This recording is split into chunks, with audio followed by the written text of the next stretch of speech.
Good morning, fathers of daughters. This is Ephraim B. Martin. Welcome to Girl Dad YouTube channel. Another Sunday, another 11 o'clock a.m. We're here, fathers. Thank you for being present. Thank you for being aware. And I just want to let you know I appreciate you. Fathers, we have a good live stream today. What we're going to be discussing today, fathers, is resources helping fathers, all fathers, whether you have boys, girls, or boys and girls. We're going to be talking about resources helping fathers. You know, fathers, a lot of times, when we have children, babies, we're just not equipped as fathers. We don't know what to expect a lot of times. And we don't know where to go for help, for resources. And in today's world, by the grace of God, we have a lot of resources that are available to helping fathers. I do weekly live streams on YouTube, and YouTube is a very good source to find out resources. I've always said, if it's not on YouTube, it doesn't exist. Anything and everything, as far as tutorials or just connecting you directly where you live, what state, what county, what city. There's direct resources for fathers. So fathers, all we have to do is our own research. And if we're struggling with our children, there's resources that are available. Now, a lot of times with fathers, we're not taught to reach out because we try to figure things out ourselves. And that's not necessarily a bad thing, but it could be a hindrance if it becomes overwhelming for us. And most fathers, at some point in the rearing of their children, from birth to 18 years of age, it's going to become overwhelming. It's going to become frustrating. And a lot of times we're going to want to just throw in the towel and give up because we're human. And it's to be expected. I'm letting fathers know it's to be expected to be frustrated. It's to be expected to be overwhelmed. It's to be expected to not feel equipped. It's expected to not always feel good. It's expected to feel like we're not getting anything done. So that's an expectation, fathers. So if you're feeling any of those things at some point, which you will, because I felt those things, it's okay. As a father, it's perfectly okay to feel those things because we're human and we're learning. We're learning how to raise our children. We're learning how to manage our time. Time management is a huge issue for most parents, because most parents want to try to do everything for their children. And until parents figure out how to manage their time, fathers in particular, between work, grinding at work, and coming home and being the best father you could be, time management is going to be huge on our part. And it's something you learn. Time management is not automatic. You learn it. You learn how to make those adjustments. So when it comes to resources for fathers, I just want to encourage all fathers, if you're struggling in any area regarding your children, do not feel bad to reach out for help. There's so many resources that are available, fathers. And there's nothing to be ashamed of. I would rather fathers reach out for help than not to reach out for help. And depending if you're struggling, particularly when we have baby girls. I had to learn how to comb my daughter's hair, had to learn how to dress them. I had to learn how to feed them, had to learn how to bathe them, change their diapers. That was all learning curve for me. So it's not something that men do. It's not something that we're expected to do because traditionally those aren't our gender roles. But I want to encourage all fathers to make sure that they're participating in the entire rearing of their children, boys and girls, because it's important. My own daughters, I have 4 adult daughters. I'm a girl dad. I have 4 adult daughters, 35, 29, 26, and 24. So for me, the expectations were a lot different raising baby girls, right? And I jumped in.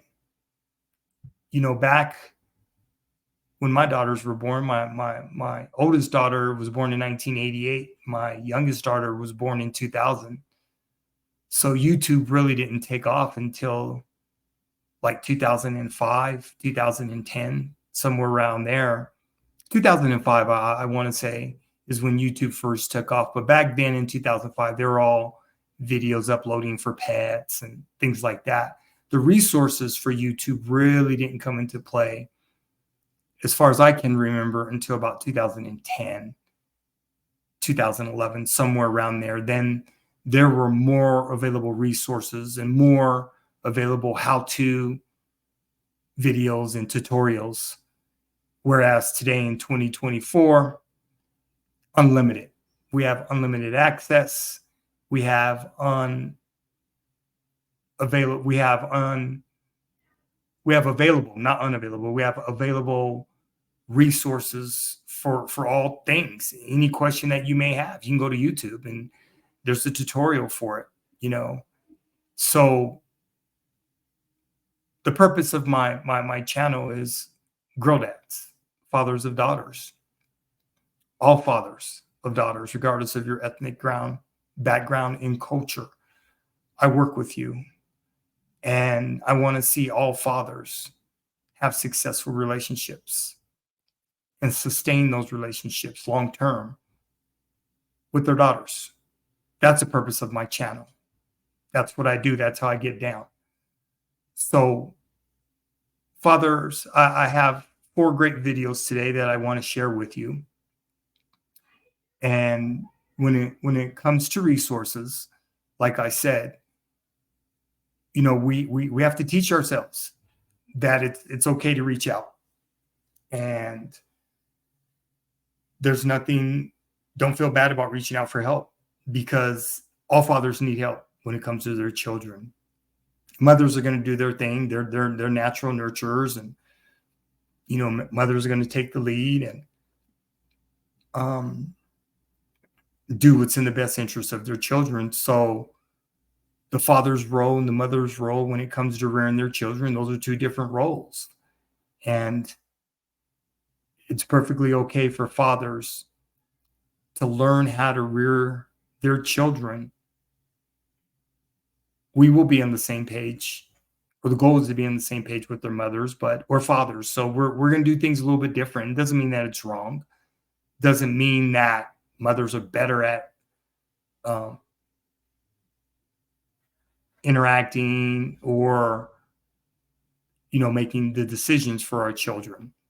Most fathers, we're like I said, we're just not taught how to do those things. So the process, enjoy the journey, because birth to 18 goes fast. I can tell you, when I look at my adult daughters today, it's just amazing. I remember when they were all born and helping deliver them and just being a part of their everyday rearing. I loved birth to 18. And now that my daughters are all grown out of the house on their own, and I only get to hang out with them when I see them, but I talk to them quite often, and it's just it's cool now that they're adult women, and just being able to reflect. And my YouTube channel, this is my way of giving back to fathers.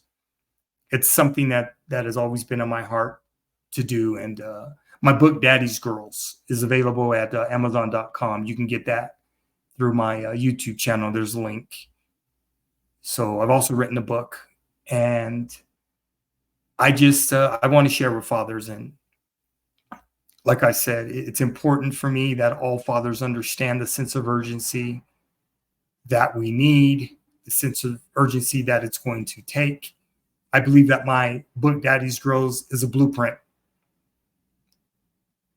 on building long-term sustainable relationships with our daughters. I'm not telling fathers how to raise their daughters at all in my book. What I am doing is sharing my professional experience of working in the criminal justice system for 20 years and K-12 education for 10 years, as well as raising 4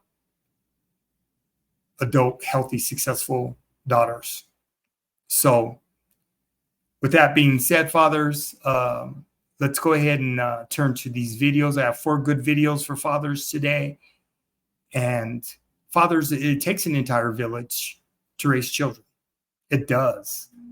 You have your immediate family, mother and father. You have your extended family, the grandparents. Hopefully they're still living, and aunts, uncles, and the community.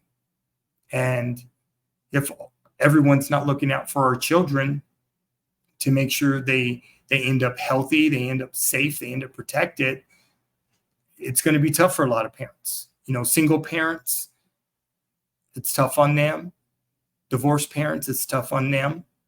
So it takes a collective effort, and the resources are available, fathers. So don't be scared to reach out for resources, because you're never alone. I do quite a few men's groups and explain to fathers to not be scared to reach out for resources that are going to help you become better equipped as a father of daughters, as a father of sons, as a father of children. Okay? So that's pretty much what I want to say as an intro. And this is my 36th live stream. I've been live streaming since July of 2023. I'm feeling great about it, feeling good about it. My live streams are going good. And just looking forward to more fathers engaging. I just don't think that a lot of fathers have found me yet, but you'll find me, because my live streams are good live streams.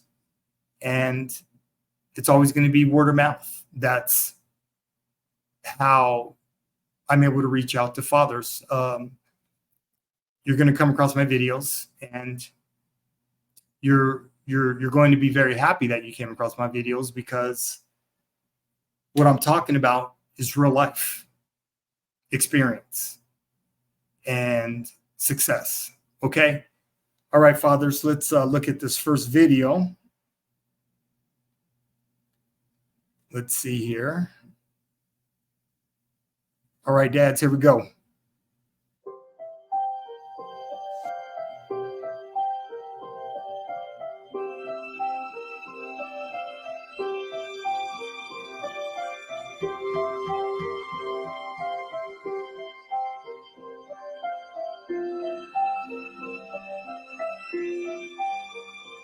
I think I do this work because I'm trying to help fathers have the family that I wanted to have growing up.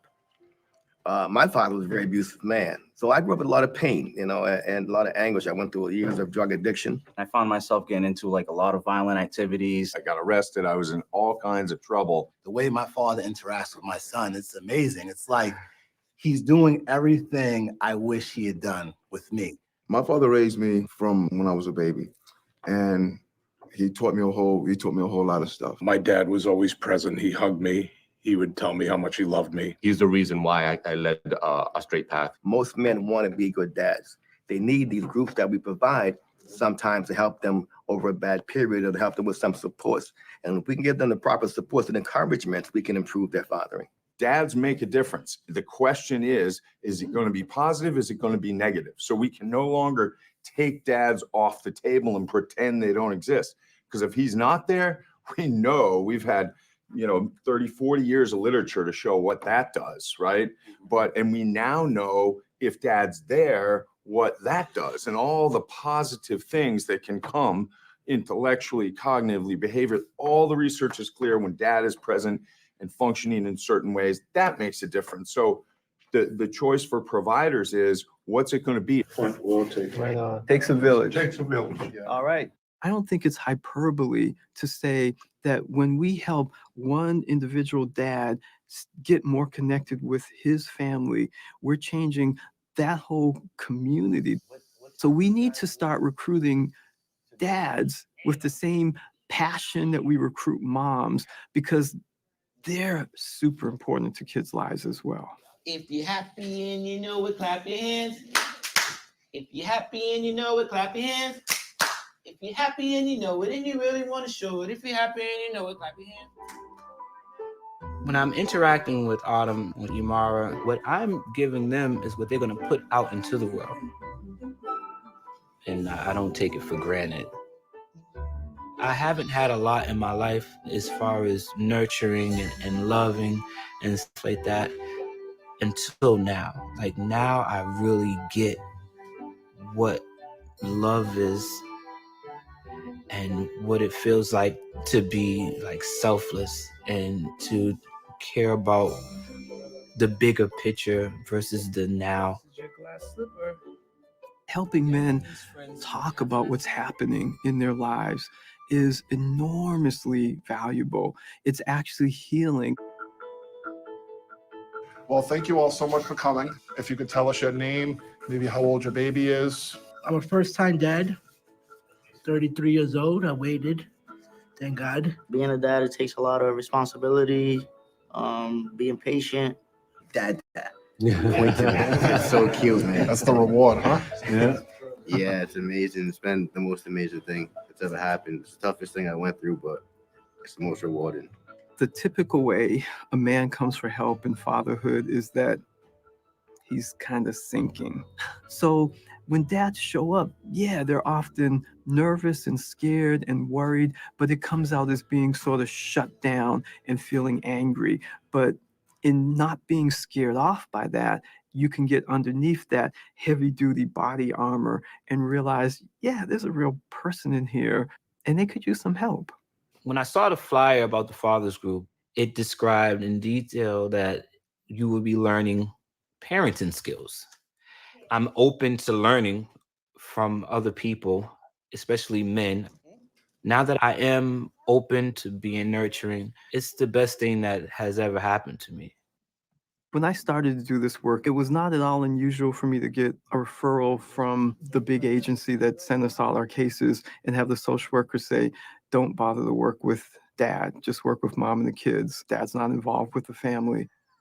If we were denying any other cultural group the same access to services, it would be a huge travesty. I don't think it's intentional that we don't include dads. We've just not been trained or to even think about it. We ignore them when they come in and it's maternal and child health. We ignore them when that child is in the ER and you've got two parents there and that doctor is only talking to mom. Well, that assumes that dad's not giving medication or dad doesn't have questions. In school situations, the same thing happens, especially in families that may not be living together. At Autumn's preschool, I pretty much been bringing her there since she started. But when there is an issue or a notice or an address to the parent, I'm never recognized. It'll always be addressed to her mom. Can it be like Mr. and Mrs. Tucker? If you've got the time to reach out to one parent, we're just suggesting it's better for the kids to reach out to both parents. It doesn't take that much longer to say mom and dad, to, kind of look at both parents, whether you're a doctor or a nurse or in some other professional capacity, to just let both parents be seen and to be heard.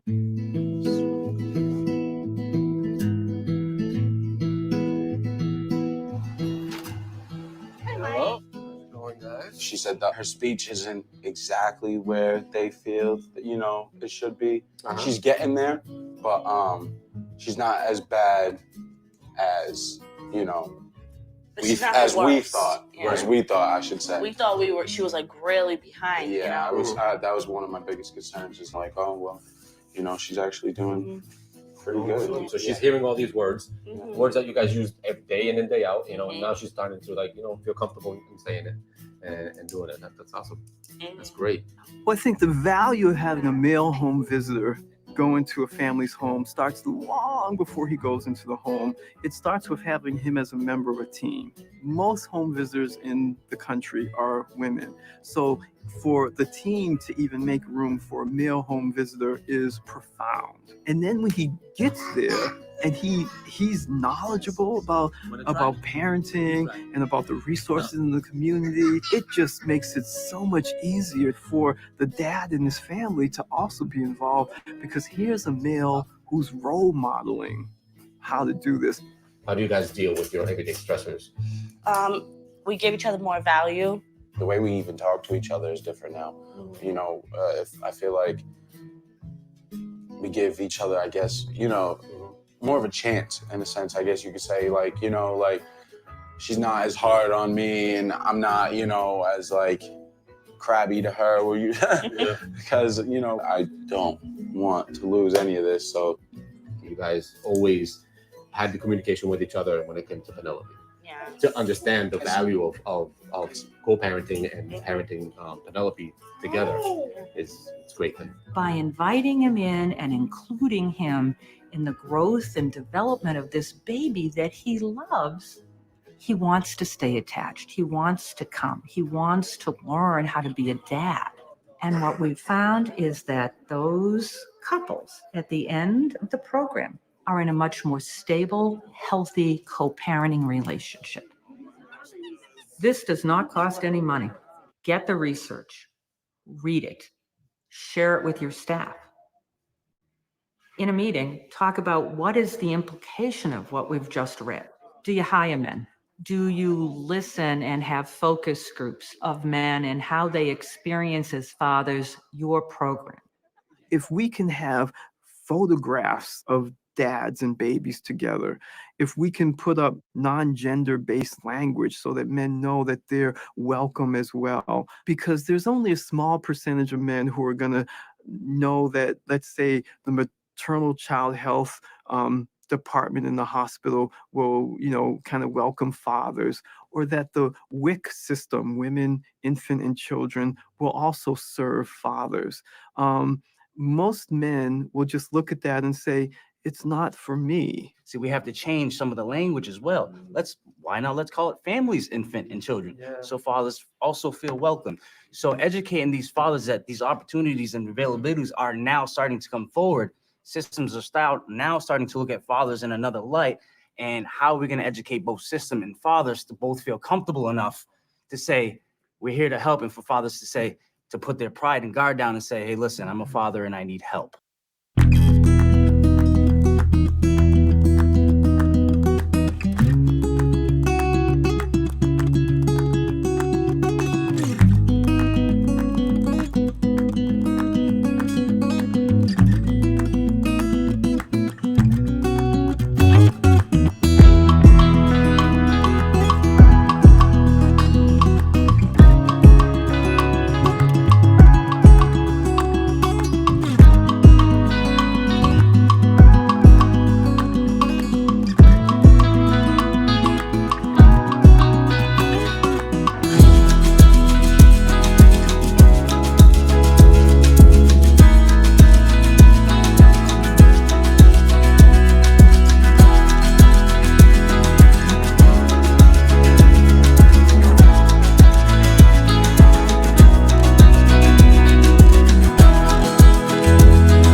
Okay, fathers of daughters. That was an excellent video. And the reason I showed that one first is because I wanted to introduce fathers to what resources look like. for fathers. And one of the things that I cover in my book, Daddy's Girls, is I talk about not getting permission from the mothers or wives or ex-wives, or if you're a single father. You don't have to have permission to jump in and figure this thing out with your children, with your daughters, with your sons. Like I said, with all of the advancement of YouTube and the resources that are available out there, fathers, you're in a very unique situation today. Much better situation than I was in when I was having my children with my wife and, you know, being married at the time. So we have an incredible opportunity to learn from other fathers. What I really appreciate about this video is when the director, she was talking about how maternally, you automatically go to the mothers. It's interesting. I remember when I would take my daughters to their doctor's appointments and all the staff, I introduced myself to everybody. So everybody knew when Mr. Martin walked in, they knew who I was with my baby girls. Same thing in school, in the primary grades in particular. I knew all their teachers. I was fortunate enough that my daughter's teachers moved up in grades with them. So when my daughters started kindergarten, their teachers moved up with them to first, second, third, fourth, and fifth. I got very lucky with my daughters. But you have to make sure that the secretaries in the school, the support staff, everybody knows who you are. You have to be included on those emails. You have to be included on those text messages. Because it's just natural to look past fathers. She said it. And I'm telling you, that happens to dads all the time. And most dads aren't going to say anything, and it bothers them. But you got to speak up. You have to demand, hey, this is the way it's going to go down. And there's nothing wrong with that. Letting them know hey, I need to be notified as well. Not just their mother. You need to notify me to what's going on with my baby girls. You do. I need to be aware. So, great first video. And, you know, fathers, the resources that are out there, they're plentiful. They're plentiful. I want to make that perfectly clear. You just have to do the research, and you have to be willing to follow through. And most dads are going to be nervous. Okay, it's not an attack on fatherhood by any means. Getting help means you're going to have to learn how to humble yourself. And like the one father was talking about, you're going to learn how to become selfless, whether you want to or not. Because most people who don't have children, they're selfish. That's okay, because you're only responsible for yourself. So take care of yourself. Spend your money on yourself. But when you start having children and bringing children into your world, into your life, and bringing a family, hey, it ain't about you no more. And a lot of parents have a difficult time with that transition. A lot of parents don't want to give up that selfishness. And I tell you what, if you have children, they're going to force you to, or you're going to end up being a parent that's not a good parent. You can't be selfish and have children. That's not how life works. You have to learn how to become selfless. That's the only way it's going to work, fathers of daughters. Okay? So great first video. I have 3 more that I want to share with you. And as you look at each one of these videos, fathers, just think about some of the resources that are available to you where you may be struggling with your children right now, with your baby girls in particular. Because most fathers, when it comes to baby girls, we want to be hands off. And I'm not. In my book, I discuss you got to be hands on from birth to 18. Because if you're not, your little girls, when they become teenagers, they're going to make you pay. Promise you, they're going to make you pay. Okay? So, yes, great videos, great tutorials, great resources that are available for all fathers, from all ethnic groups, from all backgrounds, from all cultures today. Most of the videos, I mean, you could put the subtitles on.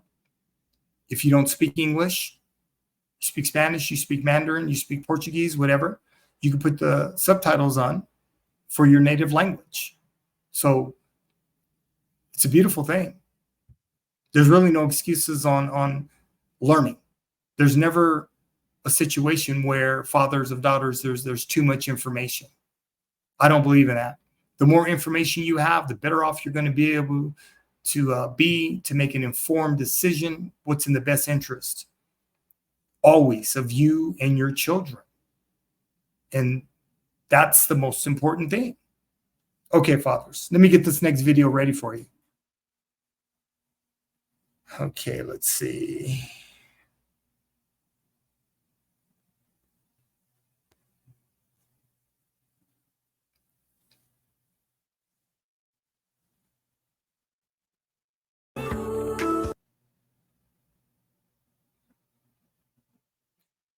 Okay, fathers, here's video number 2.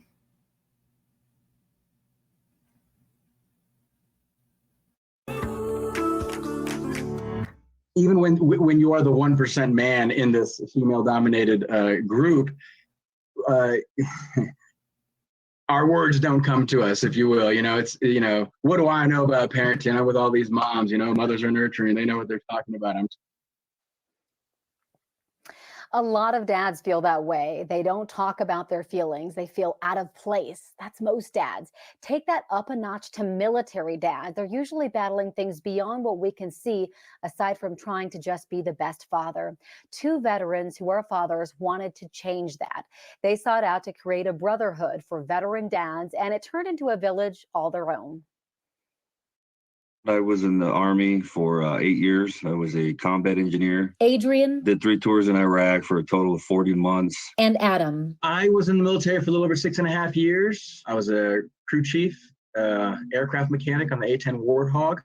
2 veterans. I was in Tucson, Arizona, Spangdahlem, Germany, in Incirlik, Turkey. And I also did a tour in Kandahar, Afghanistan. Who've already done enough to serve this country. Kind of looking for that next level of recovery or transition. Like, what can I do more? I think I'm ready, to take on some more responsibility. Both wanting to serve a bigger purpose, not only for themselves or fellow brotherhood, but for their little girls. Want to say hi?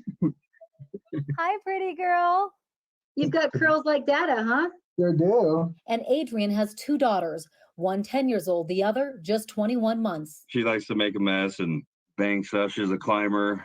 Yeah, she likes to scream a lot, and she's all over the place. Adam and Adrian met through TBI Freedom and Veterans Trauma Court. We kind of have become best friends since then. Both realizing they had similar stories and similar struggles. People going overseas and coming back with PTSD and traumatic brain injuries, it's very difficult for them to engage in their children, because they're dealing with so much of their own stuff.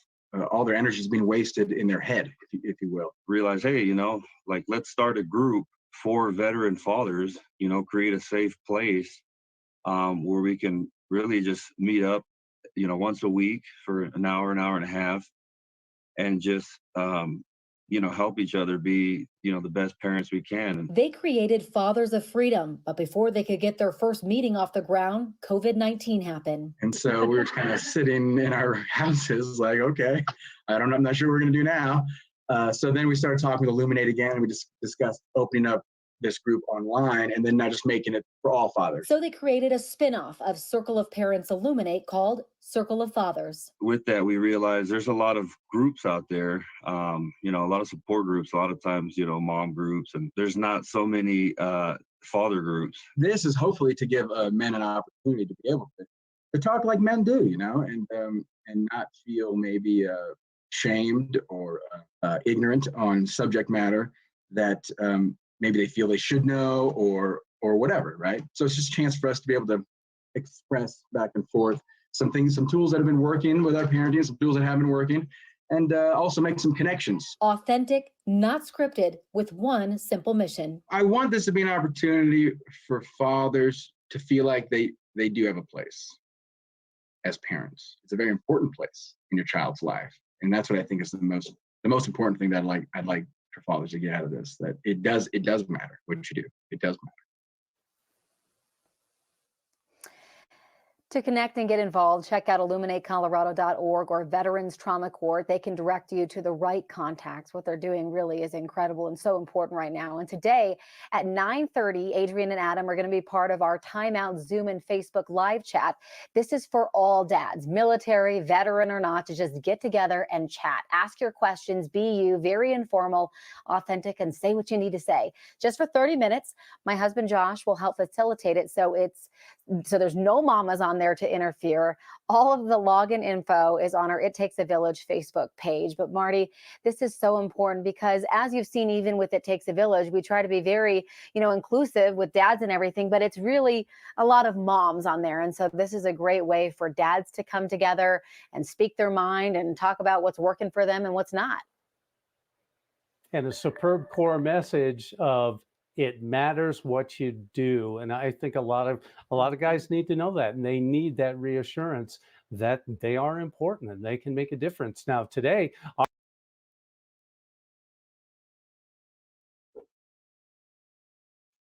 Okay, fathers, video number 2. I'm a former USMC veteran, so I know the difficulty of when I went in the Marine Corps in 1984, I was just 18 years of age, and I got out of the Marine Corps when I was 22. So I did 4 years, 1984 to 1988. And I was a paralegal. So saw a lot of fathers get deployed. And for military fathers, it's tough because if you get orders, particularly depending on what your MOS is, your military occupational specialty, MOS, if you're a grunt, you can go at any given time. Whenever there's a conflict in the world, Marines are first to fight. So we get sent to locations throughout the world, sometimes 24-hour notice, 48 hours, you're gone. And it's tough. Military families, it's tough when you're married. And I saw a lot of high divorce rates in the military when I was in the Marine Corps. I would say the divorce rate in the Marine Corps, at least on the base in 29 Palms, where I was a paralegal, there's a legal assistance office. The divorce rate was probably, I'm going to say 70% at that time. And that was in 1984. Divorce rate was high because military life it's rough. If, like I said, if you get deployed and you can't take your family with you, things happen. I would tell anyone in the military, if you get deployed, your wife, she needs to go back with your family as soon as possible, or her family, until you come back, or you need to have family members if someone can come and live with her, because I'm telling you right now, if you get deployed and you're in a military base, men have access to your wife. They do. And things happen. And I saw it happen all the time. So not going to get into that, but just the resources that are available. Fathers, once again, they're there. And thankful for these military men for serving their country, volunteer. The military is volunteer. So God bless them, and for coming together during COVID, when COVID hit. COVID displaced a lot of things for a lot of us because it was a first time thing and nobody knew how to respond. But a lot of parents found out quickly how important teachers were when their kids weren't able to go to school, and they had to now teach their children and make sure their children were getting their work done online. And COVID proved a lot of things for a lot of folks. It was an eye opener. So hopefully parents learned from COVID and got better through COVID, because COVID ain't going nowhere. It's here still. But, I remember in 2020 when the world shut down, folks was tripping. Parents were tripping. They didn't know what to do. They didn't know what was going on. Because you got to remember, most children are fed at school. They're fed breakfast and lunch. Those are 2 meals a day that typically parents are not responsible for. And that's a big economic cost for a lot of poorer families who have children on, reduced lunch and reduced breakfast. They can't afford to pay. So those meals, those nutritional meals that were being missed, was a big burden for a lot of families. So, yeah, fathers, good video. Another good video. So, a lot of good information. Pay attention to the information that's in these videos. And like I said, you can find all these resources online through YouTube. Fathers. Okay. Let me get ready for video number 3. Let me get this set up, fathers.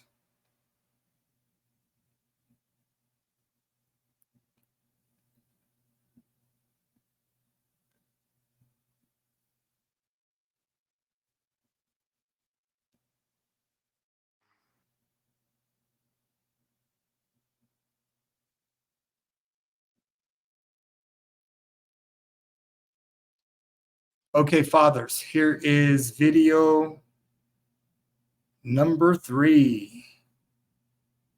Let's see here. Let me get it right.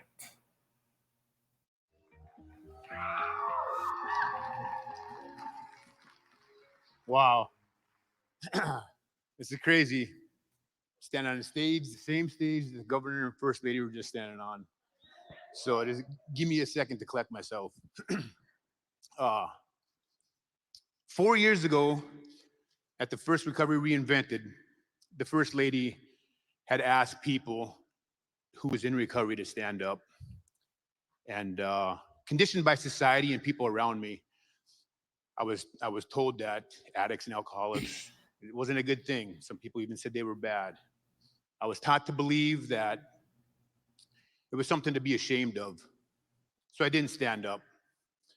And then after I thought about it, I thought about the First Lady's story that she shared with everybody and the courage it took to share, not just on a state platform, but also on a nationwide platform. And her story inspired me to stand up. So with a little encouragement, my sister sitting next to me, for the first time, I stood up as a person in recovery.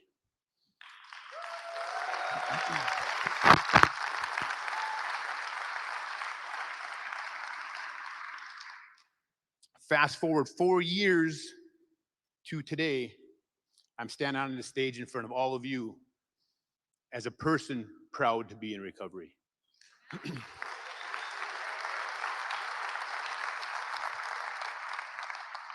So I grew up in a small community south of here, and I experienced a lot of discrimination in the form of racism. I was bullied because I was different. And I turned to drinking. And eventually I turned to drugs. And eventually I ended up, those choices and that behavior ended up leading me down into a life of incarceration. I was incarcerated 3 times as a juvenile, been in jail a couple dozen times. I also spent 5 years in prison for a drunk driving accident where my best friend died and I was responsible for it.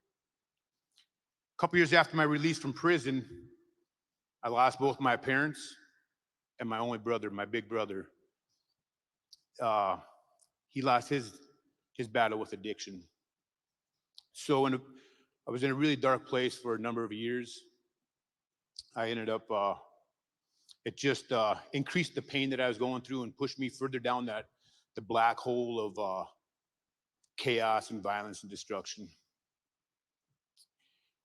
Years later, I ended up having a little daughter, and she changed my life. She saved my life, and she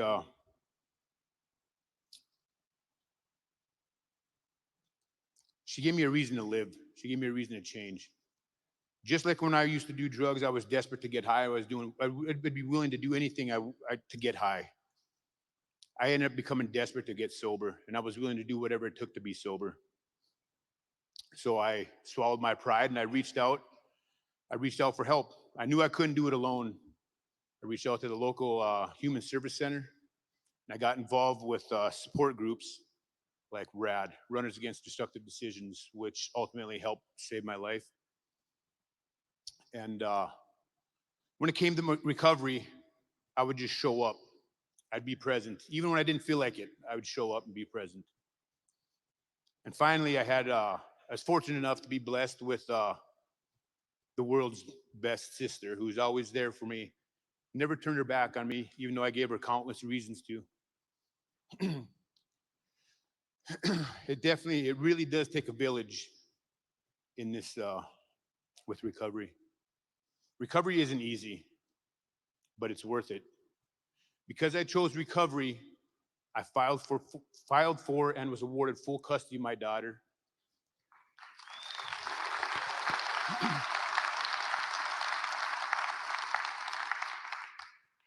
Because I chose recovery, in 1 year, I'll have a bachelor's degree and I'll be a licensed addiction counselor.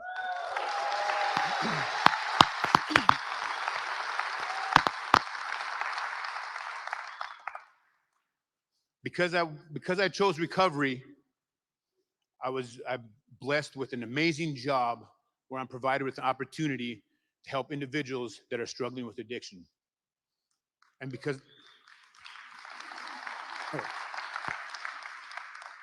because I chose recovery, I'm free and I'm alive.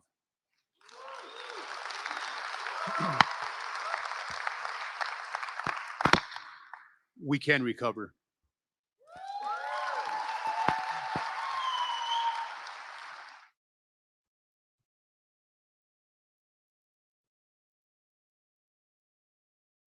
Okay, fathers, that was video number 3. What are your thoughts? What are your thoughts, fathers? That was an excellent video. And I'm very thankful and very grateful that I was blessed enough God has always blessed me. The entire rearing of my daughters. You know, he blessed me to have a sound mind. He blessed me to make the right decisions in the best interest of my daughters. And he blessed me to always keep them protected and safe. And I commend these fathers. You know, you do have a lot of fathers that are in recovery from addiction. I worked in the criminal justice system for 20 years. I saw it all the time. And I saw it in K-12 education when I was a teacher and dean of students, with these fathers that are detached. And they have their own struggles and their own issues. And most men don't get therapy for their trauma that they received as kids. They just don't. Because what we're told as men to work through it and suck it up. That's what we're told. So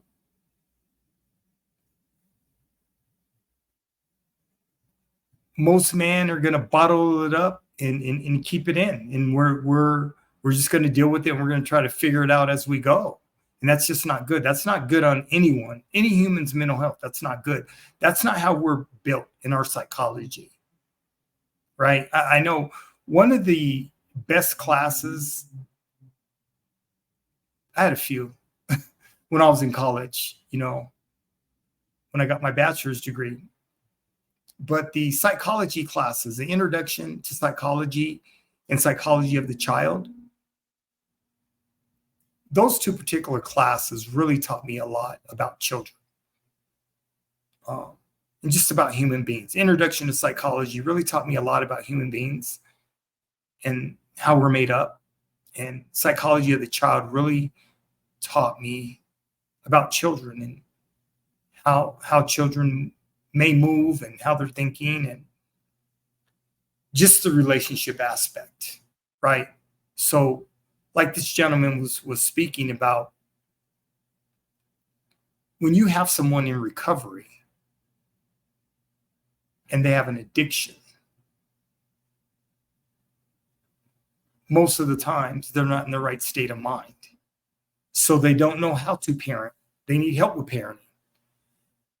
And I'm really impressed with the fact that he said he's going to, I mean, he started being locked up as a juvenile on 3 separate occasions. That escalated into becoming an adult criminal. But that didn't stop him. He just said that he's getting his bachelor's degree. I commend that. It takes a lot of courage, because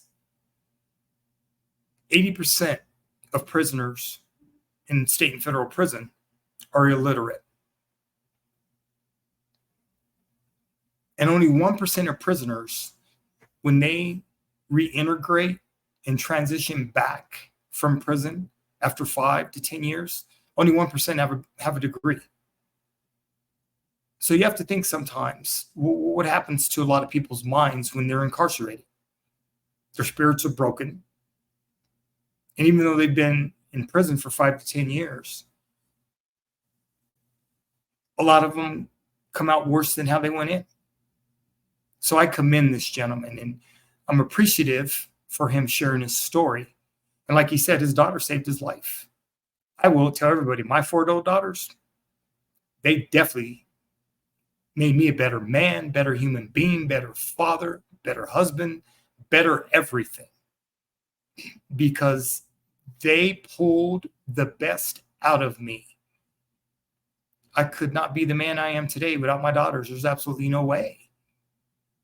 Because they taught me how to love. They taught me how to be unconditional. They taught me how to be selfless. They taught me how to be better overall as a human being. So I have nothing but respect and admiration for any father that's in recovery, any parent that's in recovery, because I saw a lot of ugliness when I was a probation officer. I was a state juvenile probation officer. So I saw a lot of parents that were on drugs and alcohol and were in recovery and didn't know how to parent their kids because they were trying to get healthy, right? So I needed to share that video. That was a great video. And, you know, like I said, if we don't put our best foot forward, a lot of things can happen to our children, and a lot of things can go wrong. So excuse me, I'm sorry, I didn't plug up my computer, and it's on a battery. Sorry about this. And I'm about to lose. I don't want to lose my live stream.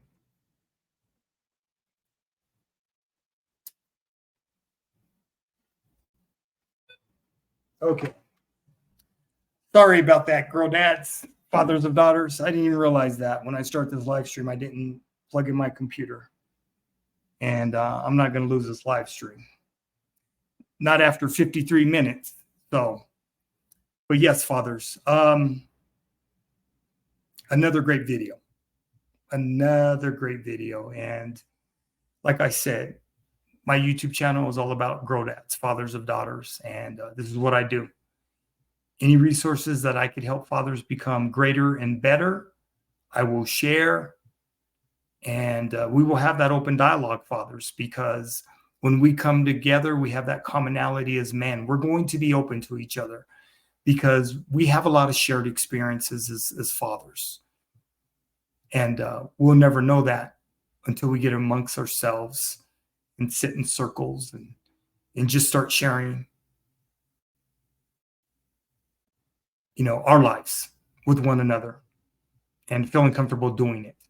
Okay, fathers, we have one more video, and then we'll finish up this live stream. Let me get it set up.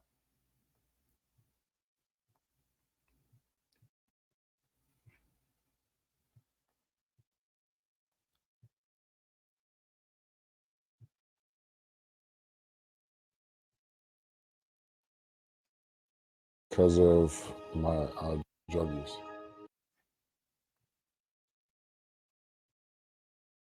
Okay.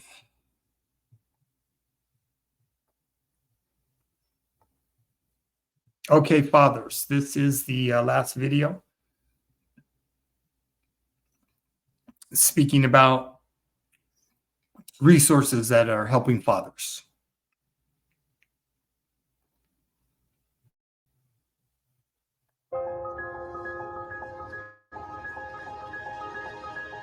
My name is Amar Mawusi, and I was involved in the program because my children were put in foster care because of my drug use. My name is Shampana Bernard, and I supervise the Father Engagement Unit.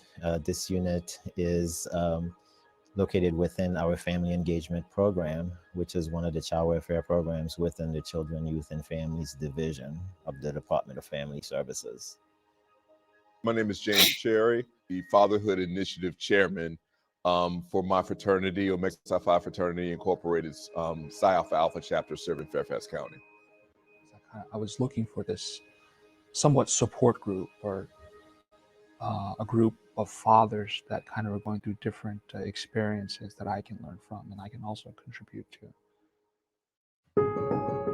You know, as a user, you don't know the effects, or you don't really pay attention to the effects of what drugs are doing to yourself physically, mentally, and emotionally, as well as what it's doing physically, mentally, and emotionally to your children and your family, the people who love you. When the father is actively involved in the lives of his children, children do better, you know, in terms of social emotional development, academic achievement, less likely to develop issues around mental health, abstain from using substances, refrain from engaging in early sexual activity. Positive outcomes are reached when fathers are effective in their role as a parent. It really takes a deep dive into what it really means to be a father. What we're trying to accomplish in this program is really to enhance 5 characteristics that fathers need to have in order to become the ideal fathers that they want to be. And so those characteristics include self-care, self-awareness, enhancing their relationship skills, their communication skills, and their parenting skills. A lot of times you kind of say, if you were a perfect father, you wouldn't be here. So you really have to be true with yourselves and not think that you know you can conquer this. I got this. No, there are steps to this. Some people have found that they need that type of certification in order to show the courts, look, I've taken these steps in order to improve myself. Does this put me a step closer to be able to join in my family unit? There are 12 sessions where we discuss various topics.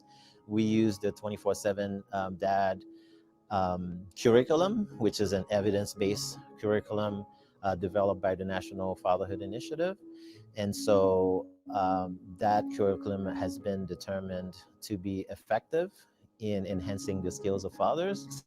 Sometimes it takes the first 3 to 4 weeks to really gain that trust of the fathers with the facilitators and for them to start opening up with their varying experiences. A lot of times things come in the form of a question and they kind of challenge us and then they kind of spark up these conversations that open up a lot of fathers. They kind of come out of their shells. I mean, they come in with, you know, this pride and this ego, but then after first or second session, they kind of leave that at the door. And I think it kind of attributes a lot to this safe environment that the coordinators have established and allow the fathers to kind of speak freely. They really have to look within themselves and determine what I don't think. But there's probably some things I could work on. I've seen fathers that are there and they don't want to be there, but then they realize to some point, you know, it's a blessing in disguise. Yeah, I was one of those guys that walked in the room and was like, you know? But after listening to people, I realized that guy's just like me. He's just like me. He's just like me. We all had a lot of things in common. We all had generally the same questions about, you know, what it takes to be a good father. Am I a good father? Am I doing what I'm supposed to do to be a good father? So your background really didn't deter that brotherhood that you were able to develop, being in there with guys that were coming with similar problems. We talk about mental health. We talk about being able to nurture yourself. Take that time out for yourself and kind of decompress sometimes. Walk, go to the park, engage with your children, do that type of thing, because if you can't take care of yourself, you can't take care of others. I don't get all worked up because I'm now learning that self-care is what helps me decompress from all the emotions and the stress, allows me to enjoy what I do for them with them. Because there is no such thing as a perfect father, that any father who attends this group will get something out of this group. I really enjoy the group sessions with sitting with guys and talking and listening to things. Even if I didn't speak up about something that I heard, if it was something I heard that was very familiar to my situation, I was all ears, because I want to answer just like this guy wants to answer to that problem. If we've helped another father plant a seed that's kind of flourished, it benefits, not only the whole society, but also our kids. They pretty much gave me the roadmap of how I had to go about doing what I needed to do to get my kids back. I provided the drive and the ambition to be able to overcome my addiction, maintain my sobriety, even up to today. As we put out this positive energy, it kind of grows, and then eventually that positive energy comes back to us. It let me know that it's okay to be normal. It's okay to be human. It's okay to experience the human experience and grow from it. And that was important to me. I needed that. So for more information in terms of when those groups are offered and the location, interested participants can access that information through our website, fairfaxcounty.gov. Search for dads, and that will connect you to our Father Engagement Unit website.